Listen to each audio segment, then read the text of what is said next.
Babamız böyle bir şenliği çoktan hak etmişti. Huzura hasret kalmıştı insanlarımız. İnşallah bu huzur baki olur. Lakin Düşündüklerin düşündüklerimdir ağabey. Onca gün kaçtı.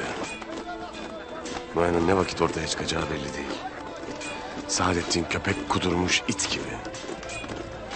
Obalarımızı nice tehlikeler beklemekte. cenge hazır olmalıyız kardeş. Ben de sana bunu demek isterim ağabey. Bu sessizlik hayır alamet değildir. Obalarımızı nice musibetler beklemekte. Alplerimiz başsız kaldı. Eğer ağabeyim baş alplikten çekilirse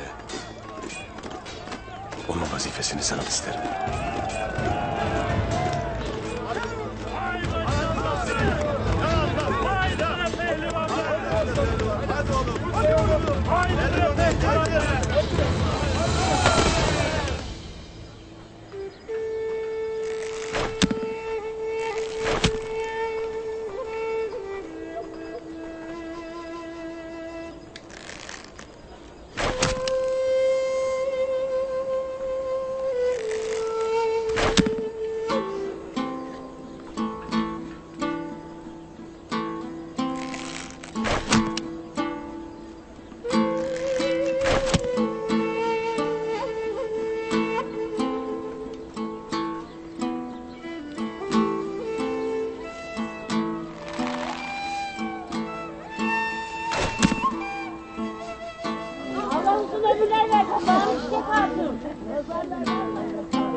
Banu Çiçek kazandı.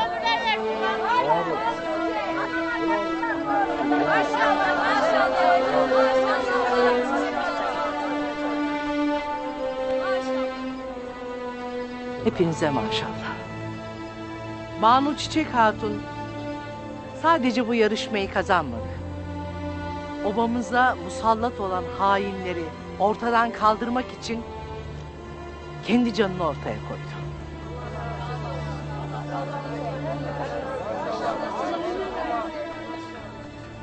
Bu senindir Banu Çiçek. Sağ olun Naime Hanım.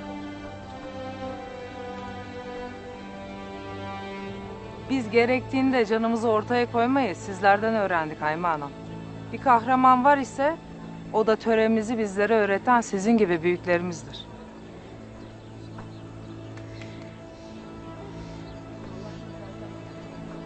Allah anana babana bağışlasın. Allah sana da senin gibi evlatlar nasip etsin. Banu Çiçek Hatun. Maşallah, maşallah, subhanallah. Allah herkese böyle bir evlat nasip etsin. Allah'a neler sormuş be. Bakın işte görün.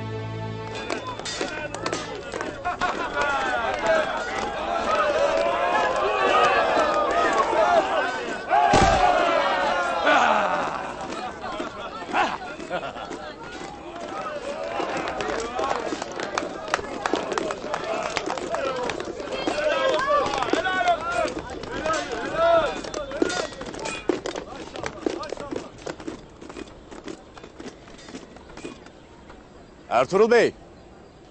Buyur Tuğtekin Bey. Bileğine gücüne güvendiğin bir Alp'i çıkar da hangimizin Alp'i daha yamanmış görelim. Sen nasıl istersen Tuğtekin Bey. Seç Alp'ini.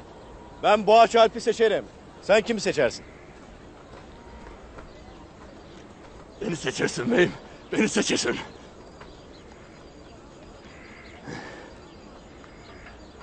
Çık bakalım Bamsı. Eyvallah.